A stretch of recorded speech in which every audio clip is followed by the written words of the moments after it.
and like listening to the entire podcast and see the comprehensive picture of like what it is that we're trying to do. I want to leave the world better than how I found it. I think that's kind of like the motto that I want to go by, like in these I guess this next 40. This is Gardy with Clear Life Media, Clear Life Combat. I have a guest in studio. He's returning. He came and had the opportunity to come share a lot of what he has going on last year. I'm excited to see and learn everything that's happened since. Hey, how's it going? What's up, Gardy? Let me give you your flowers once again. I really do believe like it was you that got the ball rolling when it came to the social media aspect of this. You gave me an opportunity, to voice my opinions. And since then, the ball's really gotten rolling, and we're at a very important part in this journey. So thank you for giving me that opportunity, man. I'm eternally indebted to you. Well, thank you. I appreciate that. I just like talking to people, learning stories. And then obviously if there's good that can come from it, then that's what it's all about, right? Yeah. Yeah. Hopefully there'll be a lot of good that comes of it. So if someone hasn't met you, what's your name? And then let them know what you got going on. All right. So my name is Coach Chris Ortiz. I'm a educator of over 22 years. Currently, I'm a Brazilian Jiu Jitsu black belt, first degree, under Alex Morano at Gracie Baja the Woodlands. Father, coach, teacher. I even write children's books. I got another children's book coming out, in a couple of weeks in regards to shelter animals. But I don't know. I just like living life and leaving things better than how I found them. Mm-hmm. Whenever it comes to jiu-jitsu, specifically jiu-jitsu in public schools, I guess share what the idea behind that is and why it's going to benefit, everybody. Yeah. So as of the last like 2.5, 3 years, I've been on this journey of getting jiu-jitsu into our public education system. And it's something that's very important to me because I have realized all the benefits that it's brought into my life. It's helped my marriage. It's helped me become a better teacher. I think I'm a better father, a better coach. My fitness, my nutrition, my sleep, everything has been positively impacted by jujitsu. And in my head, I go to work every day, and I see, 1,000+ young people, and I think about like, how can I enrich their lives too? How do I give, kids access to this, I'm going to call it life-changing technology. Right. So I've been on this journey to get jujitsu into our public school system because I think it's what's right for kids. And I like to utter that line because that's what administrators tell us when we're in the classroom. If there is a difference of opinion, they'll ask you, they'll be real quick to ask you, well, are you doing what's right for kids? So I'm going to use the same term, but I'm going to, point the proverbial gun back at them. Are we doing what's right for kids? So that's where I'm at with this. And we've made quite a bit of headway since the last time we talked. I think it was December or November or something like that. Mm-hmm. Sounds right. It was a long time ago. It feels, dude, first of all, that time went by so quick. It just went by really quick. Yeah, way too quick. Yeah. Time flies, when you get on the other side of 30, mm-hmm. It's weird. I don't think the time actually changes, but because we've lived right. for X amount of years, I think it does something to the way that we interpret time, further on down the way. Yeah. It's funny. My friend would always tell me that, and this whenever we were like in high school, because he's like, I remember Christmas, your birthdays and all that stuff. It takes forever to get there when you're 5 years old because it's like 1/5 of your life, versus now. So that's interesting. You're the second person I've ever heard say that. That was my good friend. He was way smarter than me. So I'm guessing you're way smarter than me. You're way smarter than me too. I think that I'm wise. I'll put it like that. I don't know if I've ever been accused of being like extremely intelligent, but I work hard and I learn from life's lessons. So with jiu-jitsu in public schools, who is this for? Is it for everybody? Is there a specific audience that would be, I guess, targeted? Well, if we're looking at it from the beginning, like where we are currently at, I see it as an intervention program initially, and I'm going to start from ground zero. I'd love to start at one junior high. And I think a junior high would be the perfect age because that's kind of the age where young people, they start looking outside of their family for influences and they look at other people on how they're going to make decisions. So at this age, if we could get, some good people in their lives that are going to work them hard, that are going to be, great mentors, that are going to be there to guide them, down a certain path. I think that this is a very good, impressionable age to introduce the art at, especially at the school level. Um, in a perfect world, I think that the junior high age is also right for another reason. I think what it's going to do is it's going to provide like an avenue for, like, let's say high school wrestling, right? Like, let's say that, oh man, I love this grappling thing, but maybe I can't afford an academy outside of school. I'm going to go in, to high school wrestling, and it's a natural feeder system. And let's say that I do really enjoy it and I do have the means, to practice jujitsu outside of school. I'm going to go find my local academy, and I think it's a win-win, for the sport of wrestling. I think it's a win-win for our local academies. And more than anything else, I think like the kids benefit from doing something that's hard and having good people in their life that are going to push them in a positive direction. Most of the jiu-jitsu academies and professors and school owners that I've seen, they'll work with students, adults to kids. If there is an issue with, affording stuff, it's like, hey, is there anything I can do? Can I clean the mats? Can I come before? Yeah. Can I help coach? Can I clean up? And I'm sure there are opportunities or situations where it's like, hey, it doesn't work right now, and there's probably different reasons for that. But most of these, school owners, they'll say, yeah, they'll find a way.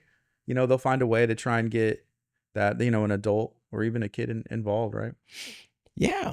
Um, the thing that I like about this idea, and I don't want to discount from that, right? Like, I Yeah. want that to continue to happen Mm-hmm. because those are the students that continue on as adults. And then now you look at, like 5, 10 years later, and we're watching them on TV, as professional grapplers or professional mixed martial artists or whatnot, or just lifelong, enthusiast.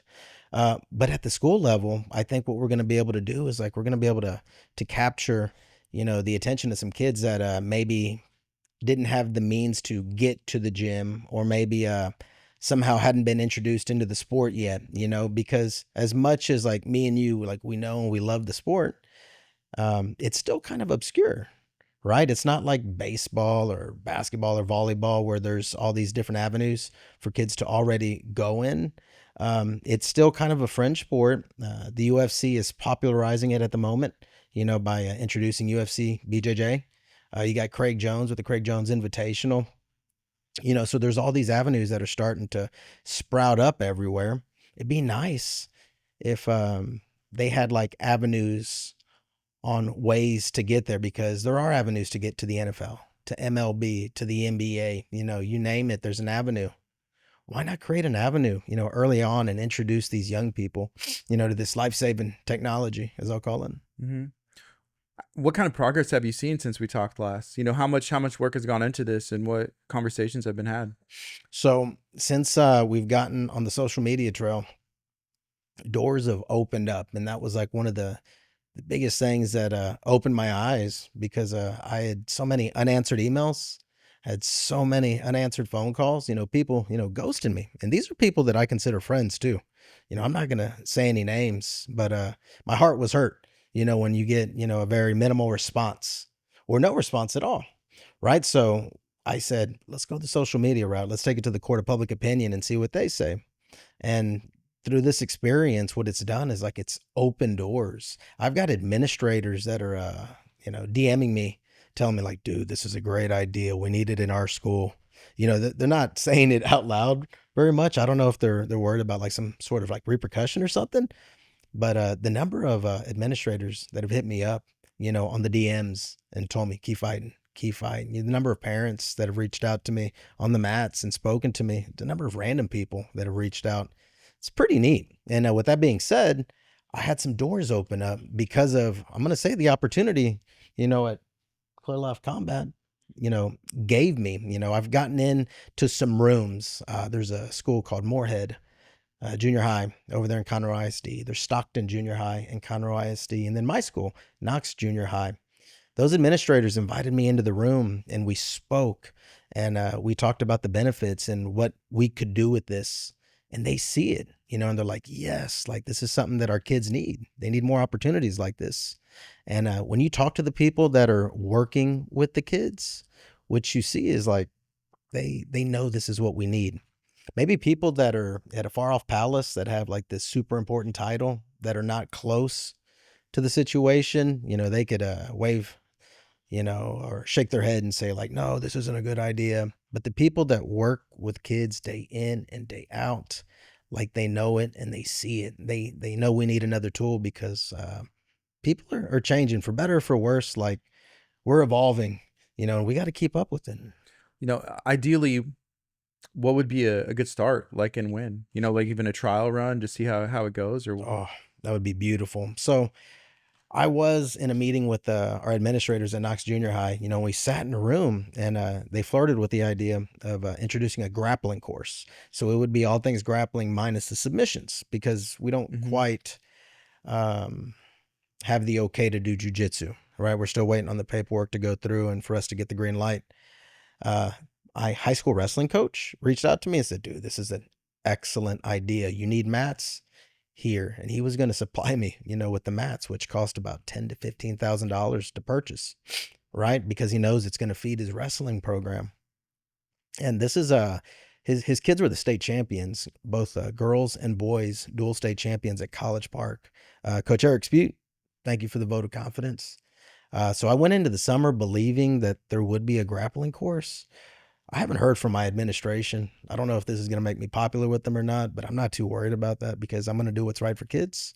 And I haven't heard from them. So I'm not very optimistic that when I return and I look at our schedule that there's going to be a grappling course. But it was talked about. And the entry point was going to be this. There's a precedence for soccer and other sports at the high school level that are traditionally not at the junior high level. Schools have opened the door and created athletic courses for soccer, right? So the precedence is there. You could do the same thing for wrestling or grappling. It already exists at the high school. You can open the door for it at the junior high level, right? So that to me, would have been the perfect starting place because what we could have done is we could have like hand selected some students. I even had some parents reach out to me and ask what could they do. And I'm like, all right, well, your kid's in wrestling or your kid's in a jiu-jitsu academy, email the principal and let them know that you want to be a part of this. And they did. Yeah. There's quite a few parents that emailed our school. And we could have tracked the data. We could have looked at the behavioral data, the academic data, the attendance data, and we could have like objectively looked at it and said, are the lives of these kids that we're trying to enrich, like, are they being affected in a positive manner? And I wanted to do a really cool mixture of like some of our, I'll call them troubled kids. They're not bad kids, but they just find themselves in trouble. Maybe too much energy, maybe a big mouth, maybe they got that fighting spirit sitting in a desk ain't for them. And I was going to blend them in with our wrestlers and our jujitsu athletes. And that was going to be, the plan moving forward. And that will be the plan moving forward. That's the way that I see this when we kick off this pilot program, a mixture. And I don't know. You know how they say you are, the 5 people that you surround yourself. Like I think that we could raise, some of these ships with the rising tide of, good high character kids mixed in with some of these kids that maybe have too much freedom or too much free time. What's the difference between, I guess, a club versus what you're saying? Because I know sometimes there's like maybe like schools will have a chess club versus like they don't teach chess in school. I mean, maybe they do in some schools, but is there a difference? And is that something that there's an opportunity for even to get it started? So the thing with the club is this, it's going to be done, outside of school, and when things are done outside of school, you don't necessarily have like the same kind of reach. Um, what I'm trying to do is like, I'm trying to make the educational experience more enriching. I want the educational experience to be something that kids look forward to. And when you put something inside of the school, you have an opportunity to actually affect the school day. So like, let's say the example of the kid that's got, a big ego, a lot of energy and whatnot. If I can get that kid to a place, by physically exhausting him, by giving him good mentorship, by the time like I'm through with him, then I can return him back to his seat. And now he's, in a position to where he can absorb that math, or he's more willing to absorb that math. Uh, if he's got someone that's kind of like hovering around the building, that's kind of like a mentor to him, that's someone else that he's worried about, like say letting down or disappointing, so in essence, what I'm trying to do is I'm trying to make school better, the academic portion, by giving this other segment of our population what they need. Because for for me, like I didn't enjoy school. It wasn't important to me. I didn't see the value in it, not until there was that hook. And for me, it was baseball. And sadly enough, it waited all the way till I got to high school. I was in the ninth grade, then baseball was there, and then boom, I was captured. But at the junior high level, man, like I was doing stupid stuff, and I really wish I had someone like myself or like my professor that would have been there to point me in the right direction. I could have done so much more academically. Yeah. You know, as an adult who found jiu-jitsu, and I've talked to Chris is also the name of one of our guys who started training jiu-jitsu at Gracie Barra, Texas. But we had this conversation. It's like you never regret going, but you do regret not going. Hmm. So, and you'll think about it all day. If you take a morning class or something, it's like, oh, I'm tired. But then you think about it, it's like, man, I should have went. I should have went. So I can see how that can play into school. You give a young person or even someone like me, an opportunity to go train, and that can change your whole day. It can shape your whole day, you know? 100%. And it gives kids something to be excited about. I have kids of my own, 23 and 19. I've been a kid. I work with kids. Kids are not necessarily excited about coming to school. Like when they get to school, there's certain parts of it that they enjoy, but I think that it's important that we give kids, things to be excited about. That makes the learning process that much more fulfilling whenever you're excited about the place that you're going. There's like professional developments that I go to, and we're going to hear some overly paid guy speak his mind about his journey and stuff. And I'm going to tell you something, most of the teachers that are sitting and watching, unless it's someone that is truly special, like we're all sitting there rolling our eyes, like, are we going to have to hear about what is your why again? Which is something, it's a running joke in the educational community.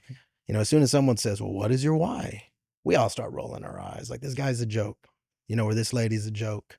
And that's not what we're trying to do. Like, you need to make it enticing. You need to make it exciting. You need to make it somewhere where people want to be. And for the kids that I am really wanting to target, I want to service everybody. Don't get me wrong.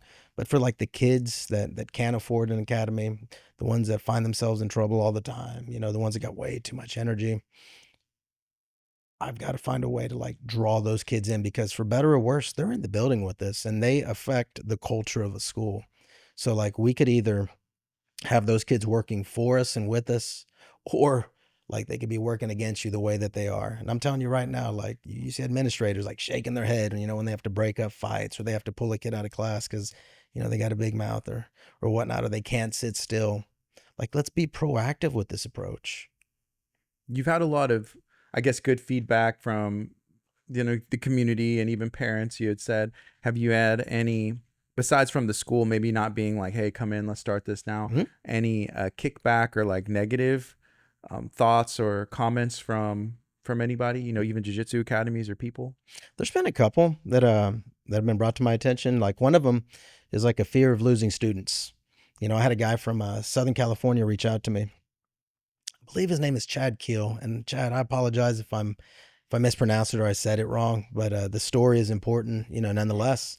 And he reached out and he's like, "Hey, is this going to take away from our academies?" He's like, "I like the message that you're sending. We know how jujitsu impacts people, but us as academy owners, we're a little bit worried. Would this, pull students from our academies?"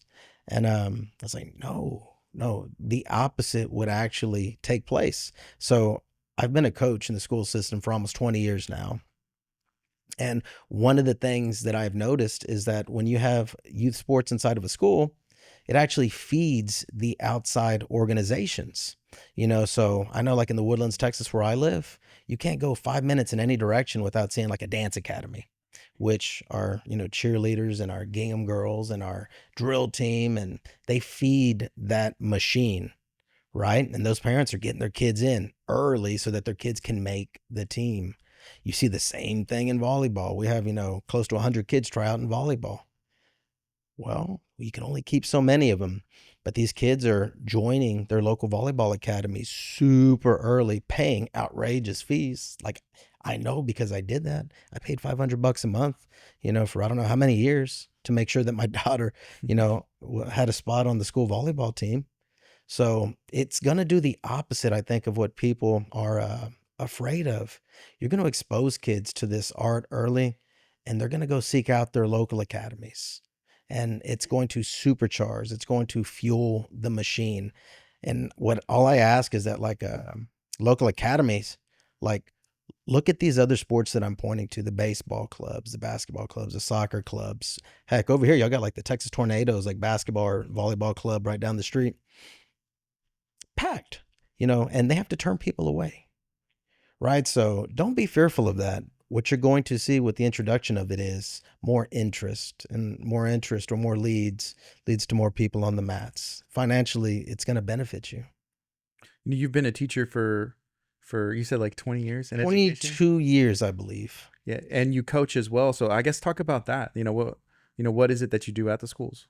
So I'm a teen leadership teacher, and my job is to teach, I think, things that are going extinct. So the value of a good first impression. I think that's something that's going by the wayside. Kids are getting lost in their phones, and socially they're a little more awkward. Like, they're not even ordering off the menu on their own now. They ask their parents, they look at their parents and want their parents to order off the menu. And I'm trying to break cycles like that. It's like, hey, we got to make good eye contact. Hey, when you meet somebody, you want to shake their hand and you want to introduce yourself, because the more scarce something becomes, the more valuable it becomes. So I'm trying to teach my kids, like, how do we differentiate ourselves? We talk about other concepts like reframing, taking a situation and finding the silver lining, so to speak, because these kids are overly dramatic. I don't know if you've seen it yet, but there's like a word, it's called crashing out or something, right? Yeah. And for us, it meant going to sleep, which was the exact opposite. But nowadays, these kids are grabbing their throat and acting overly dramatic. Oh, I'm gonna crash out right here. It's like, no, man, like, chill out with all that. Relax. So I'm trying to teach these kids, how to conduct themselves in a manner to where, like, they stick out uh, in a positive light, right? Like we talked about earlier, code switching. Like, yeah, be overly dramatic with your friends over there, choke yourself and talk about crashing out. But like over here, when you're inside of the classroom, like, wait, at the door and wait to be let into the room. Find your seat, get started on your warm up, be ready to discuss the warm up. And don't give me a 2-word answer. Hey, let's go into depth and detail. So I love my subject matter, and I think it's something also that should probably be part of the core curriculum, because a lot of what I teach, it's just basic parenting. It's like what your parent would tell you, but it's coming from someone else's mouth, and it hits different because it's not your parents. Because, like 13, 14, like, these kids are allergic to what their parents say, but you'll go pay top dollar, for some sports organization Right. to work with your kid, and they're saying the same exact thing, and you come home and you're like, I just told my kid that. Why don't they listen to me? It's because it's coming from someone else's mouth. Yeah, for me, I play music, so there's like different instruments, but I've tried to teach my kids to play the instrument, and it didn't go as good as if I take them to someone else who can show them the exact same thing. And then there came to the point where it's like, oh, maybe dad knows what he's talking about. Yes. And then I'm like, hey, can I help you, or can I show you this? Oh, thank you. And it kind of, I think from a different perspective, helped. It made all the difference from learning, coming from someone else. Same information, just someone else. Gardy, they do circle back. My 19-year-old and my 23-year-old in high school, man, I was ready to send their butts off to college. Like, get out of my house, because everything is adversarial. Mm-hmm. Again, I think it's part of the human experience, just branching out and flying on your own. But when they do get a little bit older, like, they appreciate it. And then more so, like, now they want you to be a part of that journey. I'm finding that out with my daughter with fitness. And then I'm finding that out with my son with Muay Thai. He's training Muay Thai now. And we both train over there at Gracie Baja, the Woodlands. And that's something now that we share. But if you were to go back 10 years, man, get away from me, Dad. Yeah. I wonder if that, when you hear something from someone that's a little too close to you, if that's even what it is as far as the jiu-jitsu in public schools coming from Coach Ortiz, the administration, then if you see someone like a Jocko or someone like a Joe Rogan or somebody, even like the UFC, if there was some studies or, with them, getting into the space more. Um, and then the school will be like, oh, maybe we should try that. If that sometimes it's too close, the information's too close and it just doesn't hit the way it should. You bring up a very good point because one of the things that's occurred is that some of my clips have been shared on Twitter by Jocko Willink, a very well respected, military man that's also in the business of helping us, I guess, achieve our best self. And whenever I've been able to bring that proof into these administrators, like their eyes open up. It's like, oh, it's not just coach anymore saying it. Now it's this guy with 2 million followers or X amount of million followers. I wish it didn't have to be that way, but unfortunately, it is. And but they are saying it, like you listen to Demetrius Johnson talk about, the value of jujitsu. You've heard DC talk about it, Joe Rogan, Lex Friedman, like all these luminaries, they talk about it all the flipping time. So there's something to it. And then you do this too. You look at like the UFC BJJ. That's a massive step in making it something that is like part of our mainstream culture. It took a while for it to get where it's at now, as far as like the original like UFC. Mm-hmm. But there's not a doubt in my mind that they're gonna grow this into the behemoth that mixed martial arts has become. They just need a little bit of time. So for me, the timing is ripe. I think that everything is occurring and is coming together at the proper time, and people are going to start to open their eyes up.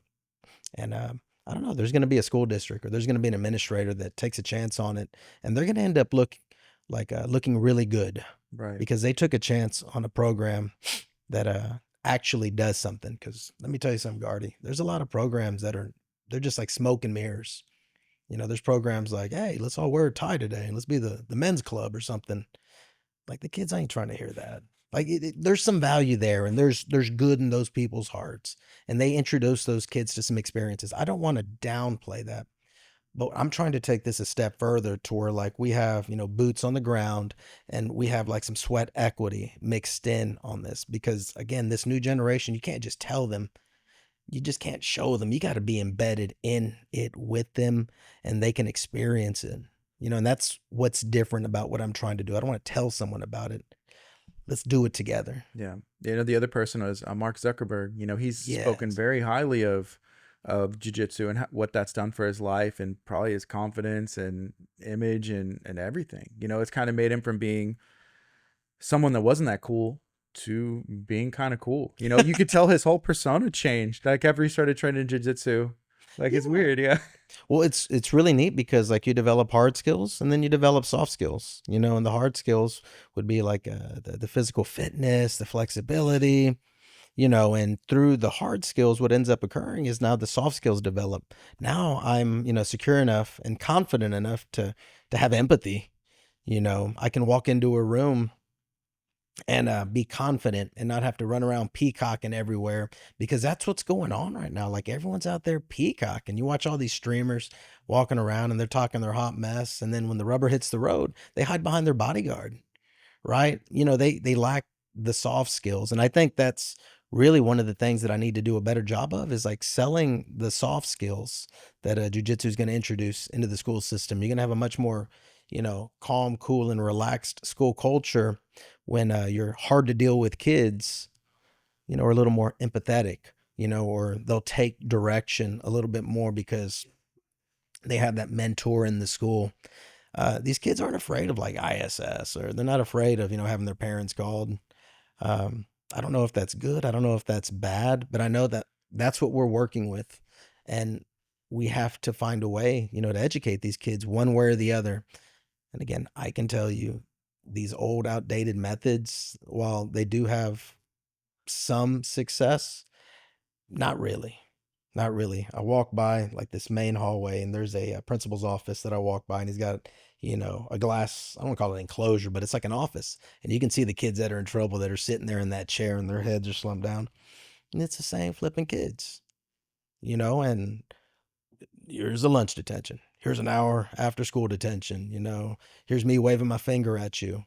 How is that working out for you? You got the same kids sitting in there, and weirdly enough, like those kids, they like combat sports and they're itching. Those are the kids too that are like tapping me on the shoulder. Coach, coach, is the jujitsu coming next year? Is it Mhm. coming next year? It's like, man, I'd love to tell you yes. Have your parents email the administrators because it's going to take stuff like that to put pressure on people. And that's what I'm trying to do. I'm trying to put pressure on people because I'm going to keep saying this. I want to do what's right for kids because that's a very, Yeah. very common phrase. And combat sports has come such a long way, as mainstream as it is now. Even the conversation of having it at the White House, which I am Oh my interested God. to see how that's going to happen in UFC BJJ. It's like even politicians are getting involved. People that probably wouldn't have even touched it 5 years ago. Are now like, oh, this is kind of cool. They're tuning in, they're watching, they're in touch, with it. And so the kids that actually would maybe be fans of fighting, like even their parents are like, maybe they'd be more open to it, just how mainstream it is now.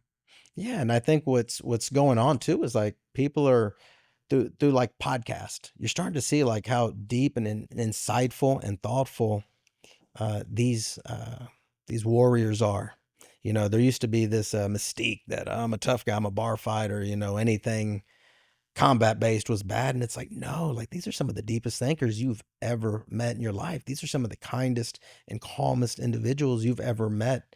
In your whole life, and it's through like this long form of interviewing where you're getting to unwrap people and see, what's at their core. And it's not this big bad scary monster, it's the fighting nerds, right? Yeah. These guys with glasses like yours, man, that, they're certified killers, man, but they're generally known as pretty decent human beings, Yeah. And hey, as a videographer, how cool would that be to video a UFC That'd be at the awesome. White House? Think Yeah. about the backdrop. No, I know. I've thought about it. Whenever I saw that come out, I was like, that would be very, very cool. I've thought about it. That'd Yeah. be better than the spear. Oh yeah. I think so. I'm excited about that. So hopefully some more details. I've seen some like dream cards people have put out for it. Oh, and it was, just hypothetical, like the matchups, but you would have to make it probably, worth tuning in. You have to put an amazing card, because even see, John Jones making a tweet, maybe joking, maybe not, being like, oh wow, we're back, here. Like I may have to re-enter the testing pool. Even Conor McGregor making a post, Yes. saying like, hey, those are two guys who are bigger than MMA, in a way, Yes. and they would want to be involved, right? Like, 100%. Um, so it's coming to the forefront, right? And that's why I think like the timing is right. And we've got to keep pushing for something like this. yeah. You mentioned books. You have a new book coming out. What do you have coming out, and then what other books have you written? So I've written, this is going to be my seventh book, and everything that I write about, it's something that's like near and dear to my heart, right? This next one is about shelter animals or rescue animals. And my family, I think, had about like 10 animals across, our span of 23 years of being married and having our little family. And we've always, rescued animals, whether it's a couple of kittens that are laying outside my daughter's window that we found at 2 in the morning, and we got them fixed and brought them into our home, or I don't know how many dogs we've gotten from the pound or the shelter, but they've all been wonderful dogs, beautiful dogs, uh, protect the house, but are extremely kind.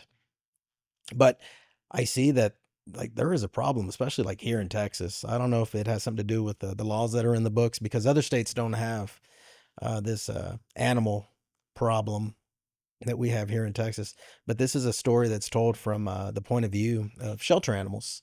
And what I'm trying to do is I'm trying to like help raise awareness and I don't know, get animals adopted, maybe raise a little money and then give back to a local shelter because like I don't know, like, if I am not at work and I'm not at jujitsu, like I'm in the couch or in the bed with my dog.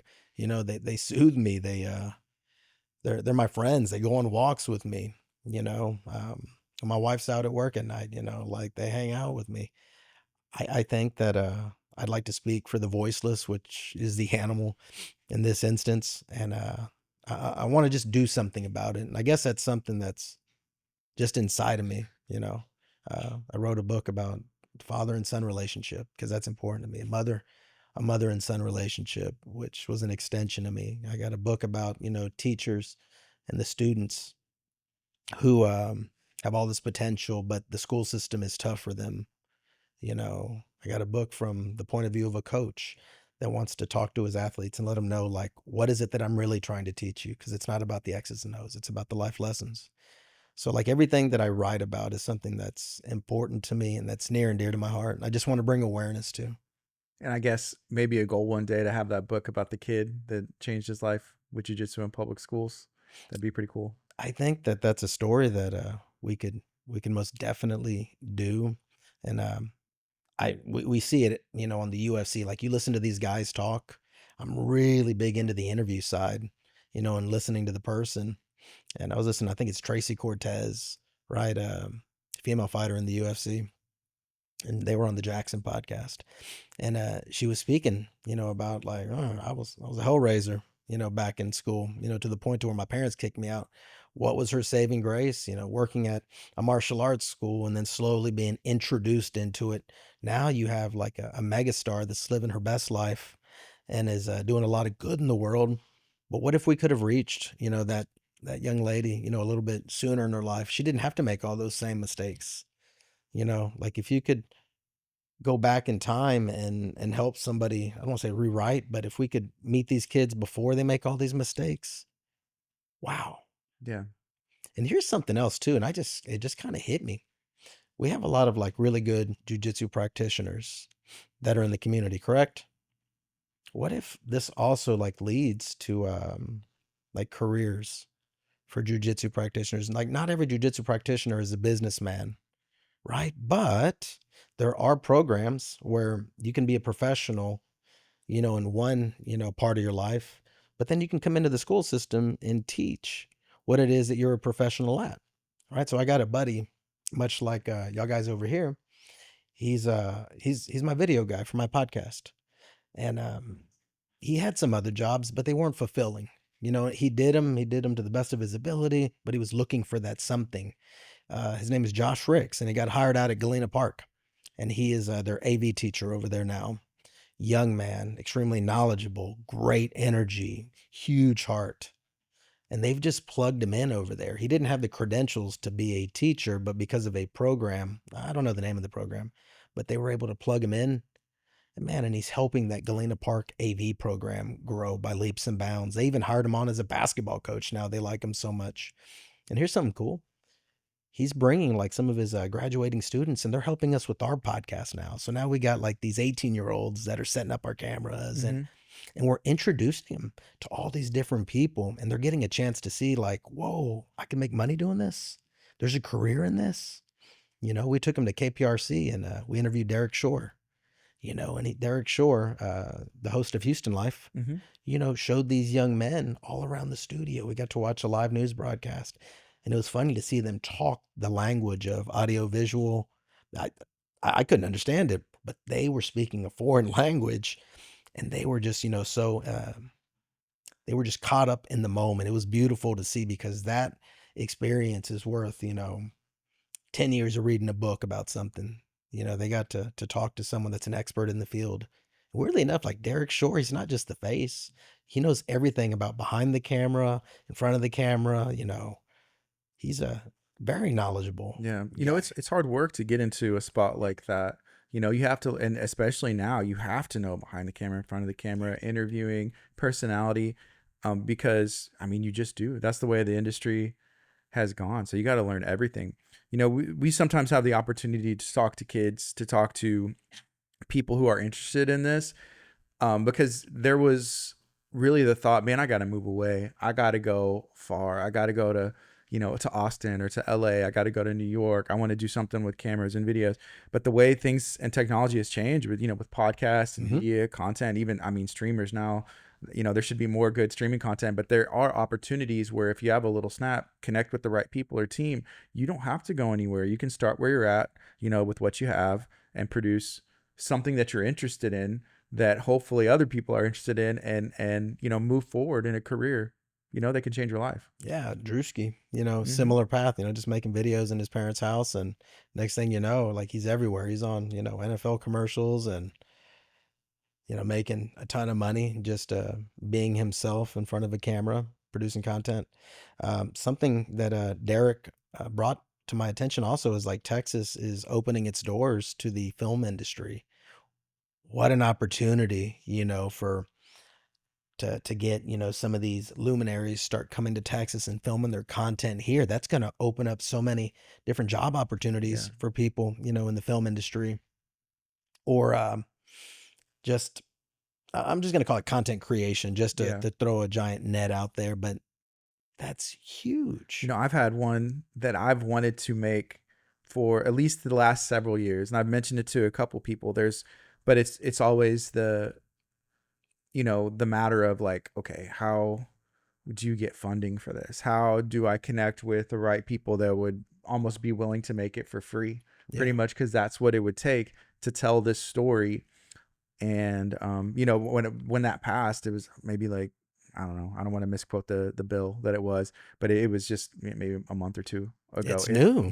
It's here. And so I was like, oh well, need to research that and see what it is, because if there's a chance, it kind of goes to this. So I think you know Taylor Hickman. Hmm. Right. And I think he used to be he moved away and all this stuff, but there's these people with so many different stories. Every fighter, jiu-jitsu person, everybody in the whole world, like, you could make a movie out of their life almost. And then whenever you find yourself in a cage and you ask somebody, why are you doing this? How did you get here? At this point in your life, you have your kids running around on the mat playing, they're there and you would do anything for them in the world. Like, how did this happen? You just talk to somebody and it's like, okay, yeah, this is a story. This is a great story. How do I get this out? And I tell this in a minute, 30 seconds. So that way somebody will connect to someone on a different level outside of fighting. How do you get somebody to care, you know, about the person to tune in if they don't know them? And so there's so many different stories. And so yeah, shout out to Taylor Hickman. He's gonna be fighting Fury Challenger Series. What a story too, Mhm. right? The addiction, Right. and literally being on rock bottom. I had an opportunity to chat with him a couple of times myself. He used to be a training partner Hmm. of ours at Gracie Baja the Woodlands, and I had no clue. Yeah. I had zero clue. But that's one of those stories that's movie ready Right. right over there, and I'd love, for him to have a happy ending and, leave on top and, win his fights because he's a good guy. I saw him maybe probably like 2 or 3 months ago, and it's been a while since I've seen him. Hmm. But same old Taylor. Yeah. Yeah. He was like, well, I've been back 3 4 months, and his wife and family, they have it figured out, come back here as a job. He's at 4 ounce training on the weekend, Mm-hmm. and then at Carlson Gracie Southern headquarters with With Professor Jared. Jared, yeah, in the week. And so he found something that works, and he's going to be back in the cage. Good for him. He was like, it's just missing. It was missing from my life. You find that, and it messes with you whenever you find something that it's such a big part of your life, and it's worth it. And then, you can get on, hey, I got to do this for my family and stuff. And, whenever your significant other is like, hey, we'll do this, like, for you, Yeah. let's make this work. So How it's cool is pretty that cool. too? Like think about that dynamic. Like you're talking about two different fight teams, Mm-hmm. right? But that's something that's very special. I think about the combat sports community is like we can come together when it matters. Like we'll unify. You see people, divided over religion and race and politics. But one of the things that ceases to exist when it comes to the combat sports world Mm-hmm. is like all three of those things. Like I know there's people that I'm training with that we don't have the same political views or religious views, Right. right? But it doesn't matter. Like we can all come together. And right now, the outside world, I don't know if it's a bunch of bots on social media that's driving a wedge through people, but I know that I can go to a place for about an hour and a half, 2 hours, each day, see some friends, get some good exercise, and get that brotherhood in that community. And none of the other stuff matters. Even though I know that we don't necessarily agree, it doesn't matter. I don't know about you, Gardy, but I think like the world can use more of that, not less of that. That's another reason, I think combat sports, jujitsu in particular, would be good for our school Yeah. system. Becomes like family. Right. 100%. And with your family, you don't always get along, but at the end of the day, it's still your family. And we're going to barbecue and break bread and hang out and Yeah. till the next time. I think of football, being young and playing football. And like, if there was two guys that had a disagreement, the coach would sometimes be like, okay, hey, get in the middle. You're gonna Yep. lay on your back, hit each other till you're so tired, and it doesn't matter. You know, whatever it was, it doesn't matter anymore. You're fighting in practice over that. It's like, dude, I'm exhausted, man. We go to school together. We're like family, you know. And then, hey, it's not so big anymore. But I can see, you know, jiu-jitsu, football's not for everybody. You know, and a lot of times, like parents won't let them, or all the studies and CTE and different things that come out. It's not, is it worth it? I don't know. I But didn't like my son playing football. I right. think, you should have the freedom to choose, what you want to do. My son did play some football, but it's not something I was excited about, all Hmm. the head trauma and whatnot. But life is choice driven, right? You need to have the freedom and flexibility to make these choices. Yeah. Um, Man, I guess who is it? We talked about Jocko a little bit. What would it take, I guess, for Jocko to bring you on the podcast? How do Man, we get that? How do we get that to happen? man, we got a little bit closer. Like he hit me back and, shot me his email and said, let's talk, and I shot him an email and I laid out, what I'm trying to do. Maybe what it's going to take, Jocko, is you seeing a clip like this, and just bringing me in studio and talking to me and like listening to the entire podcast and, see the comprehensive picture of like what it is that we're trying to do. I want to leave the world, better than how I found it. I think that's kind of like the motto that I want to go by, like in these, I guess this next 40 that I have ahead of me, because I'm going to be 46 next month. And, think your priorities change, right? And I'm not worried about winning district championships, or getting test scores that are super high. Like I just want to make a meaningful impact with the young people that I serve each and every day. And I want to do it with the tools that I know are best. And I know right now that this, I'm going to call it life changing technology, jujitsu, I think that we could affect the world in a really positive manner. So, Jocko, man, if you're listening, I'd love to chat with you. Or if you'd ever want to come down, to Houston, I'm not sure Gardy would open up your doors and we could host the 100%. podcast here. For And sure. you could also, hit a podcast somewhere on the north side where I'm at, man, and just talk about it. But people like yourself and the Dana Whites and the Craig Jones, like y'all do not understand the amount of power and influence that you hold. And a domino like yourself could be like that last piece that gets something like this, across the goal line. It's not that how do I put it? I tag, people like that in a lot of my posts, but it's because like I understand the value and what they can do for the movement with just, like a simple head nod and a conversation, what they could actually do. Because like you stated earlier, at the moment it's just Coach Ortiz. He's just rambling, right? He doesn't know. But as soon as people like the Rogans and the Friedmans and the Jockos and the Dana Whites and the DCs and the Mighty Mouses, when y'all step in and you speak, your voice makes waves, so I am open to have this conversation with any and everybody, and I stand, on what I say. Somebody does want to reach out to you or find out more information, whether that's a parent, someone like Jocko, or a student, be like, hey, what can I do? Well, how do they get a hold of you? What's the best way? Just reach out to me. You could always DM me. I'm at Chris Ortiz. I think it's 3946 on Instagram. You can find me on Facebook, Chris Ortiz. I have a website where I have all my books, coachortiz.com. But reach out to me. Like me and you, I reached out to you. I think it was like Friday or Saturday. And you're like, Chris, I got time for you, but it's got to be 10 a.m., and I said, on it, because that's how important this is to me. I'll wake up extra early and I'll cancel any other plans that I got for the day to have a chance to champion like this cause, So I guess we're coming full circle again. I'm going to go back to you and say thank you for getting this ball rolling, because the momentum that we have at the moment, uh, I'm going to tie that directly to yourself, because you gave me an opportunity on your platform to speak about it. And we're getting closer and closer and closer. As of Friday, I submitted the paperwork. It's if it does get across the goal line this year, it's going to be something called a district course of innovation. And I had to create a proposal, and then I had to um, draw up all the they're called techs, Texas and essential knowledge and skills. and I had to draw from other disciplines and create texts for a jujitsu course. Mm.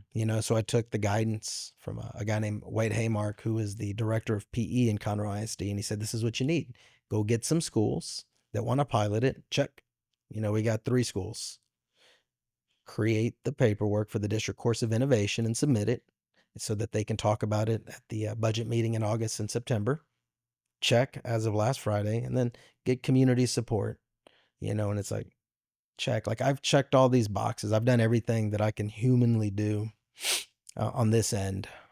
So I'm just gonna continue to put pressure. Hopefully, do more media like this, and get the word out. What do you do if the administration says no? This is a cool thing about jujitsu. So, like, I typically don't see walls. Jujitsu has kind of rewired my brain to where I look at it as a puzzle now, and that's initially why I didn't take no for an answer from the get go. I was like, all right, there's a different way, and it's like jujitsu. Like, we try to sweep somebody, and if we try to hit that same, sweep or submission, and we spam it, they're gonna know. Like, we can't do it that way. So let me go a different direction, and maybe if that direction doesn't work, and come back to the original one, and hit the sweep or the submission. So I've come across all these different walls, all these different no's, all these different ghosting that's been going on. But I just look at it as a puzzle, and I'm like, there's a different way to do it. So I'm going to continue to fight for it. I'm going to continue to submit paperwork for anyone out there too that wants to follow like a similar journey and want to get jujitsu into their schools. I have the blueprint. Reach out to me. Whatever I have done, all the legwork that I have done, it is yours. I will gift it to you. I will send it to you via Google Doc, and then you could submit it to your school district, and you could fight the same fight that I am. I'm not even too worried, about being, the first. I just want to get this out there into the ethos, and then get the ball rolling. And there's a lot of people, like I said, there's a lot of people that have DM'd me like, dude, keep going. This is cool. I'm watching. We want this. We need this. Right? Parents, teachers, jujitsu practitioners. Reach out to me, and I'll give you the blueprint, and we can do this together. Would that person have to be a teacher or administrator or just a parent in the community or jiu-jitsu professor? Who is that person that could do that? So I know through my school district, there's like a way of doing it, and the only way that I know that I could have done it would have to be like being an employee of the district, right? Because where I submitted my paperwork, it was something that I only have access to as an employee of the district. But you could be like a teacher or a coach in another district, and they have a similar flow chart Mm-hmm. to introduce a course of innovation, and heck, my team leadership course is a course of innovation. It wasn't part of the original curriculum, but somewhere along the way, they thought, wow, it's important to teach kids the value of a good first impression, how to reframe, how to code switch, how to do this, that, and the other. Let's create a course for it.